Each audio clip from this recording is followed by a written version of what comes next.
Hi అందరికీ welcome back to diamond Sujata's Telugu channel. వేసవికాలం మొదలైంది అంటే తెలుగు ఇళ్లల్లో ఆవకాయ, మామిడికాయ పప్పు లేక మామిడికాయ పప్పుచారు, వడియాలు ఉండాల్సిందే. అలాంటి తెలుగువారికే సొంతమైన మామిడికాయ పప్పు లేక మామిడికాయ పప్పుచారు ఎట్లా తయారు చేయాలో నా స్టైల్‌లో ఈ వీడియోలో చూస్తారు. ఇది ఆల్రెడీ తయారైన మామిడికాయ పప్పు. ఈ పప్పుని మనం వేడివేడి అన్నంలో ఆవకాయ పచ్చడి వేసుకొని దాంతో పాటు ఈ పప్పు కూడా వేసుకొని కలుపుకొని తింటే చాలా టేస్టీగా ఉంటుంది. మీరు కూడా నా స్టైల్‌లో మామిడికాయ పప్పు తయారు చేసుకొని టేస్ట్ చేయండి. ఈ వీడియోలో చూసారా వేడి రైస్‌లో ఆవకాయ పచ్చడి, మామిడికాయ పప్పు వేశాను. 2 మిక్స్ చేసి కలిపి తింటే టేస్ట్ చాలా బావుంటుంది. అట్లానే వేడి అన్నంలో తింటే ఆ టేస్ట్ ఇంకా రుచిగా ఉంటుంది. అట్లానే దీనికి మంచింగ్ కోసం వడియాలు, మజ్జిగలో వేసిన పచ్చిమిరపకాయలు మజ్జిగలో వేసి ఊరబెట్టి చేస్తారు గదా! ఆ మిరపకాయలు, గుమ్మడి వడియాలు బావుంటాయి ఇవి కూడా మంచింగ్‌కి.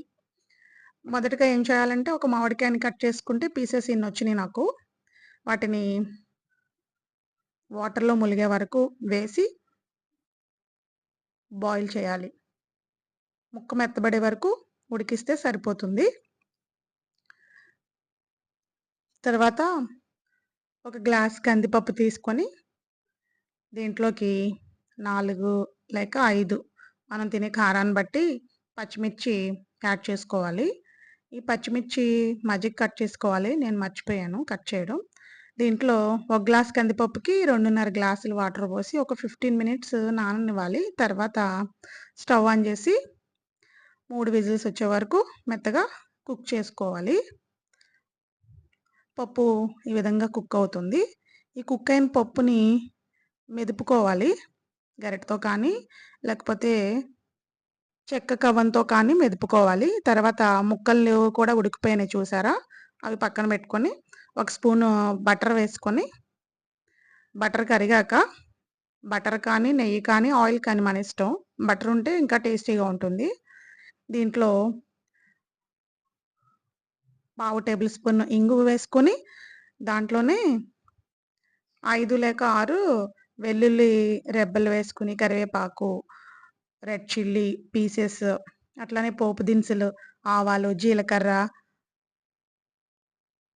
వాంటాలు, పెద్ద ఆవాలు, మినపప్పు వేసుకొని వేగే వరకు వేయించుకోవాలి. ఆ ఫ్లేవరు మనం వేయిస్తుంటేనే బావుంటుంది. ఆ పోపు దినుసులు వేగేదప్పుడు. ఈ వెల్లుల్లి ఒక 2, 3 రెబ్బలు కొంచెం క్రష్ చేసి వేస్తే ఇంకా బావుంటుంది ఆ ఫ్లేవరు.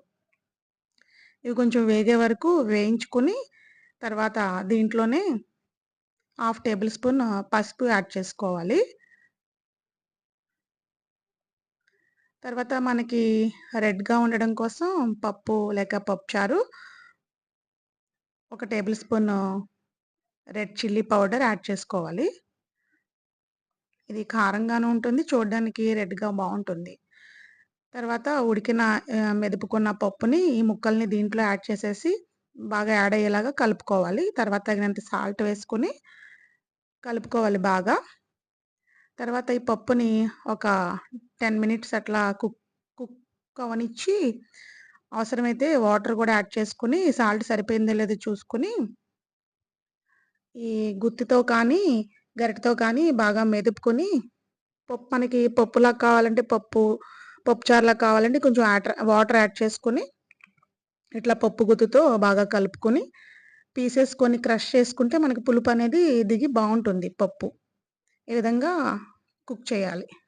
ఇది కుకింగ్ స్టేజ్‌కొచ్చాక ఒక 5 మినిట్స్ అట్లా కుక్ అవ్వనిచ్చి స్టవ్ ఆఫ్ చేసేయడమే. ఎంతో టేస్టీగా ఉండే మామిడికాయ పప్పు లేక మామిడికాయ పప్పుచారు రెడీ. చూసారా? ఎంతో రుచికరమైన మామిడికాయ పప్పు రెడీ. మీరు కూడా మీ ఇంట్లో నేను చెప్పిన ప్రాసెస్‌లో ప్రిపేర్ చేసుకొని టేస్ట్ చేయండి. Thank you for watching. Please like, share and subscribe my channel.